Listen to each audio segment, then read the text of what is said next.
My name is Gary Butterfield. My name is Cole Ross. And you're listening to Best Quality Vacuum, the Duckfeed show about Breaking Bad, El Camino, and Better Call Saul. Yeah, sorry, I thought there was more about it. You ended that like you were going to say something else. I did. I'm getting up to speed. I was trying to think. I was getting confused with Real Lich Hours. Oh, yeah. And I was like, oh, yeah. Yeah. This week we are talking about the beginning of season 5, the episode Live Free or Die, which was written by Vince Gilligan, directed by Michael Slovis, and originally aired on July the 15th of 2012. Yeah, and infuriatingly not the final season, which is called the final season. This is the penultimate season because of network fuckery. AMC fucked around. Yeah, and we found out. Mm-hmm. This episode picks up right after Face Off. Walt has to deal with the mess he made.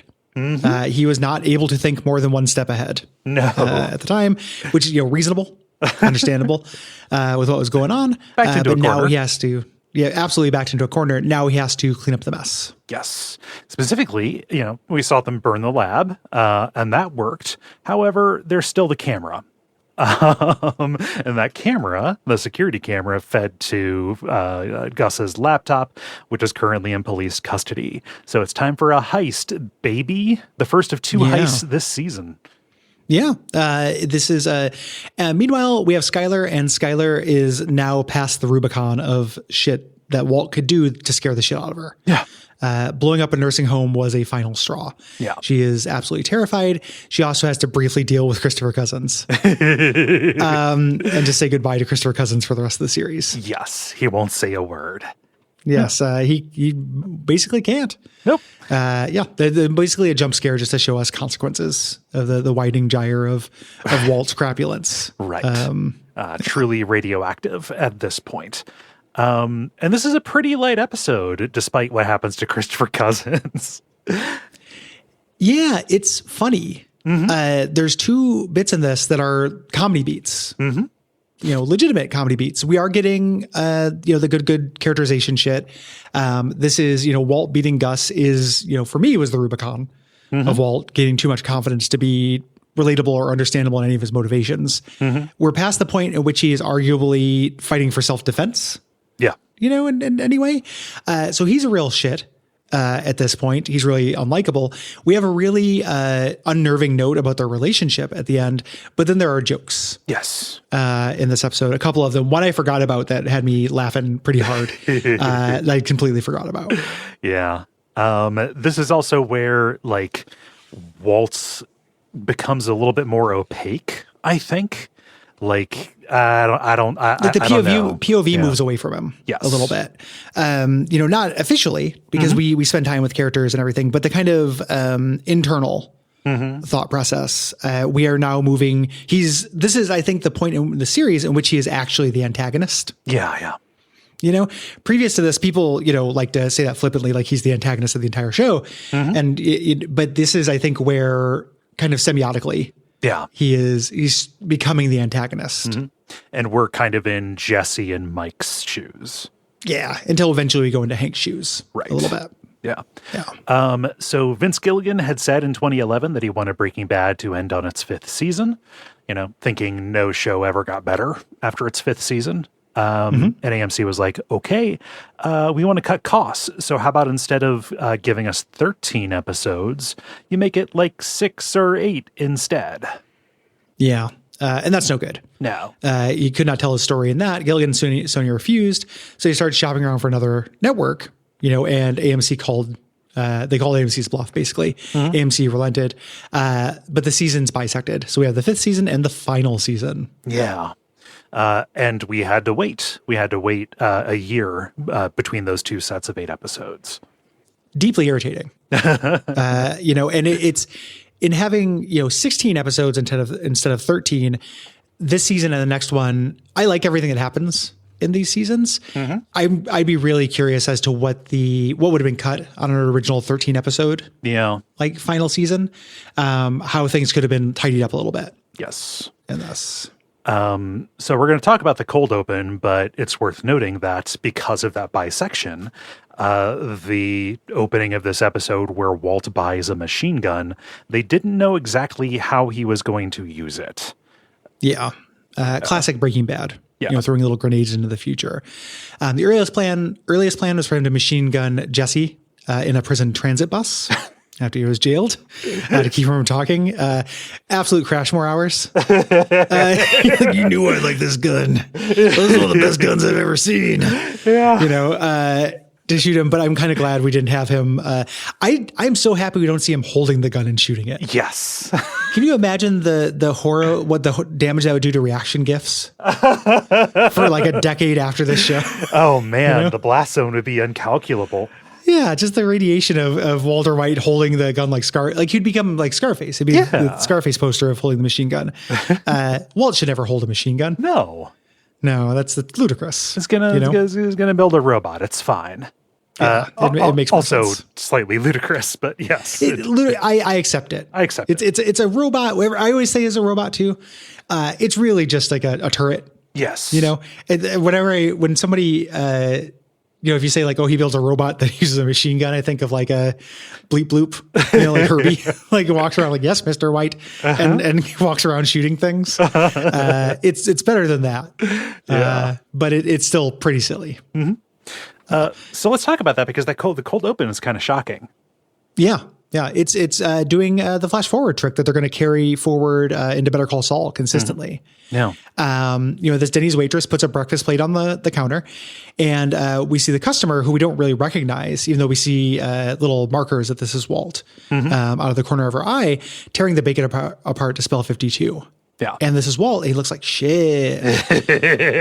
Walt's had a rough little bit here. He's got hair and he has kind of a scraggly beard. And this is how he is celebrating his birthday, sans wedding ring. This puts us at a particular time. Though this is a flash forward, it is showing that 2 years have transpired since the pilot. He did the same thing with the turkey bacon in the pilot, spelling out 50. Yes. Yeah, it's a little tradition for him. The waitress convinces him to present his ID for a free breakfast, and he's hesitant, but he does it. This is a cover ID. And she says, you're far from home, from New Hampshire. We know Walt's not from New Hampshire. What's going on? Walt is barely paying attention. Yeah. He's looking for something else. He notices a man come in and go into the bathroom. Yes. When he follows into the bathroom, this is Lawson, who I previously identified as Jim Beard over and over. This is Jim Beaver. Oh. This actor I fucked up. Jim Beaver, the arms dealer, who we know and love. Yeah. And they make a swap. Walt hands over an envelope of cash, and Lawson hands over a key and asks for assurance that this is not going to cross the border. Yeah. Well, it's not even going to leave the town. He's planning to use it here. Lawson leaves a lot less warm than he was. Yes. Last time, he knows something about Walt. Walt takes a pill, and when Walt leaves, he doesn't eat his breakfast. The waitress says, "Happy birthday, Mr. Lambert." Walt doesn't respond. He leaves $100 for the bill and for the tip. Yes. Which shows he is trying to get noticed. He's trying to be seen. He goes out to the car, opens the trunk of this New Hampshire car, and then goes over to the car that Lawson left him here, and opens the trunk to find a M60 machine gun. And true to Lawson's word, there is a manual. I found something on the internet. I love that Walt asked for the manual. I mean, I would. Yeah. It's a dangerous thing. What did you do? You don't know how to use the fucking machine gun. No. I'm just saying, like, that is a little bit of like a nerdy reality. Like somebody who is not thinking would probably say, "Oh yeah, I can pick this thing up and shoot it. It's fine." Yeah. It's just a fun little detail turn into a kill bot. Yeah. But yeah, he's got an M60 now, and we are flashing back to a little bit of overlap with the end of Face Off, the phone conversation where Walt says, "I won," and then he rushes home to dispose of his bomb-making supplies. He comes home and does this. This is the comedy beat I forgot about. This is really funny. He rushes home. He cleans everything up. He sits down, has a drink, and goes, "Oh shit!" And then remembers to go dispose of the Lily of the Valley in the car as well. And the music calms down when he's going to have a drink, and then picks back up when he's rushing to do it. He just keeps forgetting things. Yeah, that are loose ends. It's very funny. Like he just really wants this drink and he can't get to it. I think it's very cute. Skylar and Junior come home. And Junior's excited. He's gushing. You know, he's gushing. You know, oh, you didn't tell him about Mr. Fring, you know, and then Skylar just goes, he knows. You know, he's freaking out. Uncle Hank was right. You know, and I even helped him. You know, it's really cute. Like as at the restaurant, even, you know, Uncle Hank even took me there to find out you're not watching TV. This is ridiculous. Yeah. And this is the first time that Walt learns that, you know, Junior got close, right? Yes. Yeah. And, you know, starting to twist the knife here, Junior says, when this hits the news, Uncle Hank is going to be a hero. Walt goes, yeah. Yep. Walt goes to the bedroom, you know, to talk to Skylar. He sees Holly, you know, because his baby hasn't seen his baby for a little while. And this is setting up this dynamic where in Walt's mind, he saved his family. Like, and he did. You know, Gus was going to kill his family. Yep. Like that is text. Yeah. Yeah. Like, you know, that is probably what would have happened. You know, or could have happened. Yes. But we're getting to the Waltness of it all, is that he cannot handle not getting gratitude for his stuff. It's the thing that separates him, like him never a major player, is that he cannot just quietly succeed. Right. You know, do I rate a hello at least? Glad you're safe. You know, and she says, hello. I am glad you're safe, you know, but I'm relieved, but I'm also scared of you. Or I'm also scared. And he goes, of what? And she goes, of you. You know? And then Walt's on the bed and he goes, oh shit. Because another thing pops up. It's so fucking funny. You fucking goon. Yeah, it's really good. I don't know. The comedy in this episode's great. Yeah. So Hank and Gomi, they're all suited up in hazmat and they're walking through the absolutely destroyed super lab. You know, everything is burnt to a crisp and soaking wet from the fire extinguishing. And Hank asks where the two bodies are, and we get a chilling detail. Gomi says, yeah, they're over by the elevator. We can't identify them, though. Apparently the teeth do this popcorn thing when they get too hot, or so they tell me. Yeah, a real thing. Yep. Here. Hank points to this burnt husk on the wall. Gomi's like, oh, that's some kind of piece of equipment. And Hank says, what do you think? Maybe it's a camera. You know, Hank's not letting go. We cut to Mike outside in Mexico, feeding some chickens. I love this. This is a signature Mike scene to me. Like, little one doesn't get any, and nobody gets any. Let Wendell making sure that everybody gets some food. When the doctor comes out, finishing a phone call, and then tells Mike, you know, it's Gustavo. He's dead. Yeah. Implied in here, I bet you this was a cut scene, or at one point was it maybe in the script, them setting up this meet. Yes. You know, at some point, but I really like that they cut it. We just get Mike speeding through the desert. It looks like he's about to run into another car, but they pass each other. And this is him meeting Jesse and Walt. Yes. You know, at some point, Mike called, that we need to talk. They set up a meet. Walt, you know, Mike absolutely intending to come here and fuck up Walt. Yeah. And he should have. He should have, but they do have bigger fish to fry. Like it is a thing. Like this is one of those things where it's not self-defense. There are things to do that are stopping anyone from stopping and thinking for very long. Yes. Yeah. You know, in this episode. Yeah. Which feels very realized. Like this whole episode takes place over a pretty short amount of time with a lot of urgency, just a couple of days. Yeah. But Mike gets out and he comes in hot. He's got his gun out and Jesse's like, let him talk. I'm done listening to this asshole talk. Now get out of the way. Yeah. And Jesse stands in front of him. You know, if you're going to kill him, you're going to have to kill me too. And Mike's not willing to do that. And Mike even says, you know, Jesse, Jesus, what is it with you two guys? Just Jesse. Yeah. God damn it, man. And Walt says, you hear me out. The cameras, you know, where did they go? And Mike says they all went to a laptop in Gus's office. Yeah. And Mike acquiesces, like, we need to do something about that. Yeah. Yeah. So, okay, we've got a job in front of us, and walks toward Walt's rental car and sticks his hand out. Like, what? A keys, scumbag. It's the universal symbol for keys. I love it. The disgust in Mike here is really good. But they're too late. Cuts over to Hank watching the investigators back up the laptop. Right. You know, Hank is just licking his chops like a cartoon dog. Oh, yeah. So we go over to Mike. I love Mike, Dave Clark. like the Dave Clark 5, before your time. Yeah. He's from the USPS investigation team, which is super serious. It's one of the most effective law enforcement agencies that the government has. Yeah. And Gus would know, or Mike would know. He's looking into a meter fraud case against Gus, just trying to get information. I love this shit. I love when Mike does anything like this here. Yeah. And, he finds out, he hangs on the phone. And he's like, we're screwed. They have it. Yes. How they say it's been a pleasure? Well, it hasn't. And he gets up to leave. Yeah. It's like, hey, I'm going to get out of Dodge and you guys ought to as well. This is about to go sideways. And Walt presses him for information, right? Though Mike says, hey, this is impossible. Walt is, trying to be a blunt instrument through this. Yeah. Like I can work my way through anything. Yeah. And Mike puts him in his place. Like, no, it's tagged in the APD evidence room. It's tagged and filed. It may as well be on the moon.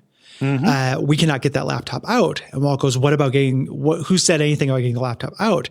We just need to destroy what's on it. Maybe I can come up with a device. and Mike immediately sees through this, as what Walt's devices are like. Great. Now he wants to blow up a police station and they start arguing. I never said anything about that. Maybe just a small incendiary device, etc. Splitting hairs about whether or not it's a bomb is. Yeah. And Jesse's trying to interrupt, saying that they should use a magnet. Yeah. Until eventually gets through. This is explicitly comedy. Themed, this and all the stuff with the magnet is light, which is a really interesting, I like this as an opener for this season because the season's so fucking grim. Yeah. Basically nonstop. There's a couple moments of triumphs, but every single one of them gets undercut immediately. Yeah. So they finally listen to him, and they go out to a junkyard, and we get to see our good friend Old Joe again. Sleeper, one of the best characters in the series. Yeah, great little character actor. Yeah, this underworld of Albuquerque, who is trying to talk him out of it. Basically, all Walt is saying is like, "Is this feasible?" And he's like, well, it's, feasible. We're living in the age of, we can do that. Yeah. It's going to be tough. It's going to be expensive. And also I need this magnet, and Walt said, money's no object. Right. He points to he's like, we can do it. He points to the box truck, whether that would work. And they're going to talk money. Yeah. Walt and Jesse go over there and Walt asks Jesse to spot him some money. Yeah. And Jesse's like, no problem. We have a little tax situation. Yeah, we have a little tax situation going on.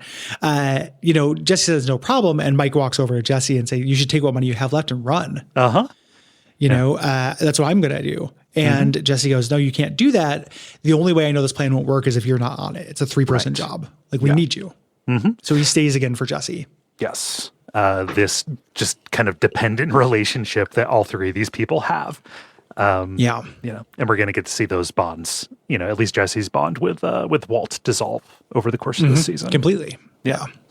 So Skylar's at work in the office looking up articles about Gus, and Saul knocks on the office door saying, all right, hey, the police may call. It's an outside possibility. And when they do, I want you thinking one thought, Hogan's Heroes. Sergeant Schultz, I see nothing. I hear nothing. And Skylar's like, oh my God, she's whimpering as Saul says, hey, this is an act of God. Ted's dead, right? So, my husband's a murderer and now I kind of am too. Yeah. And Saul says, no, he just woke up. Yeah. We're going to cut away from that. Again, we get another kind of light scene here of Old Joe has rigged up something in the box truck, the super magnet, has everybody remove anything metal from the person. There's a nice little joke here about how Jesse obviously has a cock ring, a penis piercing. Yeah. That's different than a cock ring, but a penis piercing. Yeah. They keep looking at him, looking at Mike, artificial hips, everybody's he's being very serious. It warns about credit cards. You want those things working come Miller time. And I love Mike's delivery. I can foresee a lot of outcomes to this thing, and none of them involve Miller time. And Old Joe goes, PMA, positive mental attitude. It's real cute. Gosh, we get so much Mike this season. Yeah, I fucking love Mike. A limited amount of time, but we get so much of him, and it's all very good. I love Better Call Saul for so many reasons. And I love the cartel side of Better Call Saul as well. And I love it, if nothing else, for just more Mike. I love that character. Yeah. Absolute treasure. So Jesse's going to take this laptop 40 feet away as Walt takes the controls, amping up these batteries to power up the magnet to see when it will erase the laptop. Yes. Old Joe's like, fingers crossed, you don't yank the drive shaft through the floor, because magnets, they pull from every direction. So Jesse starts walking forward, to see what the effective distance of the thing is, and then the screen glitches. And he's, like, okay, cool, we found it. And then the laptop flies out of his hand and sticks to the side of the truck. Yeah. So cool. The two mechanics who helped, high five. I love these guys. It's sad that Walt probably had them killed off screen. Yep. And Jesse goes, yeah, bitch, magnets. Yeah. People lost their mind. Big comedy beat. Yeah. Walt does not like how slow this went. Right. And can we wire up twice as many magnets in parallel? Or twice as many batteries, rather. Batteries, yeah. Yeah. And Mike says, this is going to create a huge ruckus, and Walt is in full-on confidence mode. Yeah. It won't matter, in 60 seconds we'll be gone. One of his cockamamie plans worked, all of them will work. Right. Just take it on faith. And he literally basically says that later on. But yeah, fun scene there. I like it. It's kind of, a little bit of the last levity we're going to get. Yeah. Again, it's something that when I first watched this episode, feeling a little bit off put by that, because I was coming to this, again, from that run up of 4 episodes at the end of season 4, which is the most thrilling 4-episode arc in TV, and I understood they couldn't just keep up that tension. They had to do a release. I was not expecting them to do a release in terms of comedy. I was expecting a release similar to the last episode of the first half of the season. Yes. Where before the reveal at the end, it's a release in terms of like relief. Yes. Things, a return to normalcy, as close as it can be. Yeah. So Skylar goes to the hospital to see Ted. And like we get we see Skylar's reaction to this first as, she walks in and immediately her eyes are welling over. And then, Ted is revealed and he's in really rough shape. He's on the bed in a neck halo. His head is shaved. His face is all bruised and swollen. And all Skylar can say, I keep trying to call her Tyler. Sorry, I'm also sleepy. Says, hey, Ted. She can only squeak that out. Yeah. Like, hey, what up? And she can't say anything and he interrupts. He's scared of her. We're getting this parallel with her to Walt. Yeah. Skylar, I haven't said anything to anyone. I told them it was an accident. I just tripped and fell. That is all they know. It's just, I've got children, family. I swear to you, please, I will never breathe one word of this. Yeah. He's scared for his life. Skylar didn't come here to intimidate him. No. Into not saying anything, but she does need this. It's an interesting acting choice, I feel like, that Anna Gunn makes here. Because when she delivers good, when she goes good, it is a little like badass. Yeah. When she says it. And previous to this, she had been very remorseful. I'm not 100% convinced I like it. Yeah. Like I kind of go back and forth. Yeah. On this, like her realizing, that is good. I do need that. But it did feel like she was putting her humanity first. Yeah. Prior to that, when she was going in, to me at least. Yeah. I'm not sure I like it entirely either. But I'm just thinking about Skylar's relationship with the game. Right. Yeah. This is, again, one of the last times that her mask is going to be up around any of this. Yeah. Yeah. It's we had to dispense of Christopher Cousins. Yes. Yeah. He was asking for his fee doubled every season because everyone had Cousins mania. Swept the nation. Yeah. We just couldn't afford him anymore. Oh gosh. So it's time for the heist. We have Mike spraying something onto the security camera outside to obscure it. They're at this big evidence facility. And then he pops open the panel that controls the fence gate so Jesse can drive in with Walt riding shotgun. Yeah. And Jesse drives the truck in, and the first hitch kind of comes up. There is a lip. Yeah. That they weren't expecting. Walt says just drive over it, but this means they're not going to be able to get as close as they thought. Yes. As they wanted to. And also it'll be harder to get away in time. Yeah, very much so. Yeah. So Walt turns on the magnet and the cop realizes something is going on. Eventually his computer glitches. We see stuff in the evidence room start tilting and moving. This is great looking. Uh-huh. This is one of those, like, this feels like this probably took a lot of planning as well, not as much as Face Off did. But this just looks great. Yeah. As things slowly start tilting and falling, the tricycle that moves and everything. It's very artfully done. Like this looks really good. It was all fishing line. That was removed digitally. Yeah. Yeah. Super cheap, but looks perfect. Until eventually things start flying towards the wall and the alarm goes off. And Jesse's like, hey, you need to stop. We have to go. The alarm's going. And Walt, he presses his luck. Yeah. You make sure, he maxes the dial and the truck tips against the wall. Yeah. Here. The cop makes his way in, sees all the stuff sticking to the wall, and rushes outside. Everyone rushes in to check on him, and he says, no, it's outside. And they rush out, and they get to the truck and Magnet. We don't know this yet, but then it reveals that Jesse and Walt are no longer there. Yeah. Mike's driving him away, kind of in a backup getaway vehicle. And Mike doesn't see anything worth celebrating here. Just like, hey, just they're going to find prints on that. They're going to trace it back. And Walt's extremely smug in the back seat. Almost like he's being chauffeured, sitting there and just says, they won't. I made sure of that. Speaks very confidently. Everything is untraceable salvage. Yeah, I thought of, everything. And Mike says, how can we know that the plan worked so well? And Walt says, because I say so. Yeah. And Mike gives Walt a look in the rearview mirror that is the most disgusted anyone has ever been with somebody else. Yep. And I'm also that disgusted with Walt. At this point, like just repulsive hubris. Yes. Here. We get this time lapse of the morning with the cops inspecting all the evidence bags for damage. And the laptop is broken. And then one of the weird little magical realism things that happens in the show. They looks at a photo of Max and Gus. The frame is broken. The photo slipped out of frame, and there's bank information hidden behind the photo. Oops. Little Magnolia thing. Yeah. That happens here. His attempt to cover up the evidence revealed more evidence. Right. And more evidence that is going to take us to Madrigal, of the conglomerate, right? Yeah. And it's worth noting they would have found that. Yep. This evidence has not been looked through. They haven't gone through the laptop yet. I can imagine that everyone in the Albuquerque PD has played some kind of Famicom Detective Club clone and knows to look behind a photo frame. It'd be very funny if they didn't. Yep. You had to rotate that shit like Resident Evil and then, click it to look behind it. So it's not quite Magnolia stuff, but just this is the elegant way for the show creators to show us that the cops get this information without having them do it later in another scene. Right. It's like, one avenue is cut off, but, dramatically we are shown that there's this completely other thing that will still screw them. Yeah. Evidence is like that. Yeah. There's a lot of stuff. Yeah.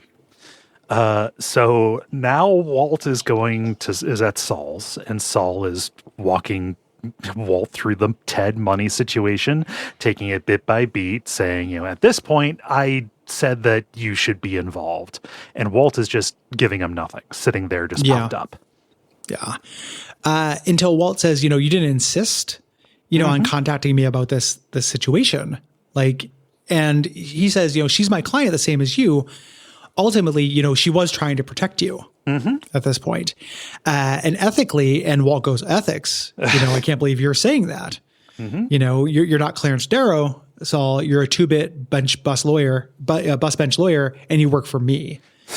And Saul is still pushing back. That was before you had me do this. He grabs the Rice and cigarette out of the bag, confirming that. Yeah. Huel's big sausage fingers, he could have broke this and killed everybody in the office. Clarence Darrow never had a client like you. And Saul tries firing him. You didn't tell me a kid was going to end up in the hospital. We're done. I don't want to work for you anymore. Yeah. And then Walt mad dogs him. Yep. Walt gets up, approaches him really slowly, pins him against the wall, and says, "We're done when I say I'm done. We're done." Yeah. He's confidence is the worst thing that's ever happened to Walter White. Yeah. And just the look on Saul's face, just averting his eyes as Walt is just kind of towering over him. Yeah. It's pretty rough, and, trying to get inside his head, all of the decisions, oh God, everything that led right to this. Yeah. Where our final scene, the very chilling one, Walt returns to the house, finds Skylar changing Holly, and Walt says, "I heard about what happened to Ted." he's talking about not just Ted being in the hospital, but also everything with her giving the money and everything and why, all those things. And she thinks he's just there to clean up loose ends. She says he's not going to talk. And Walt approaches slowly. She's very scared, like he's going to do something, but he hugs her. Yeah. And he says, he whispers in her ear, "I forgive you." Yeah. Her reaction, I have in the notes here, she looks like she's being hugged by a dinosaur. Yeah. Like this is Walt's fully lizardified. Yeah. And he wants to get back to his mind, he's going to get everything he wants. Yeah. He's going to be crime man and have crime family who loves him. Yep. He's protected them. That's not going to happen. No. But that is what he's expecting and trying to kind of manifest. Mm-hmm. Yeah. And when he doesn't get it, it drives him even more crazy. Yep. Cool episode. Mm-hmm. We're going to get a lot more of those kind of scenes of social horror. Mm-hmm. In the season as well. I had forgotten about, I'm watching along with this show. I haven't done a full rewatch yet, but I was, this was reminding me of things thinking about this. And I forgot about when he has Jesse over for dinner. Oh God. Like, he's like, I get to have coworkers over for dinner. That's all this is. And it just, they're going to really ramp up the social horror. Yeah. In this season. Yeah. Good stuff. Mm-hmm. And, we get a good new, kind of antagonist. Set up in the magical thing. We get Lydia next episode. Lydia and Todd are both great villains of this series. It's hard to compete with the all-time greats. They're not Lalos, but they're still really well realized. Yeah. Good show. I think so. Really, I think we should do a podcast about it. More people should probably watch it. Yeah. If you're hearing this, thank you for listening. We appreciate you. Mm-hmm. The main thing you can do for us is go to patreon.com/Duckfeed.tv. $5 a month gets you a bunch of bonus shows. And we'd appreciate it. It also supports us. $10 a month gets you even more. If you cannot do that, please leave us a rating or review on Apple Podcast or Podcast Addict. Yeah. You took all of it. So I would also like to extend some appreciation to our producer, Gwen. There we go. Who also composed our theme song. Yeah. Yeah. Does this come out before Duckstream? Let me scroll up to the top here. Yes, it does. Yeah. So, scratch that. We're not ending the episode right now. We're telling you, tune into Duckstream. Add this to your calendar. Every year we do a 48-hour streaming marathon, streaming games and such, to raise money for a very good cause. The Transactive Gender Project out of the Lewis and Clark College up in Portland. 48 hours. It's a good time. If you can't give to that, please hang out in the chat, contribute to the weird little microculture that pops up during every one of these. Yeah. Spread the word. We'd really appreciate it. Mm-hmm. Yeah. Until next time, don't say anything. Yeah. Yeah. It's nothing.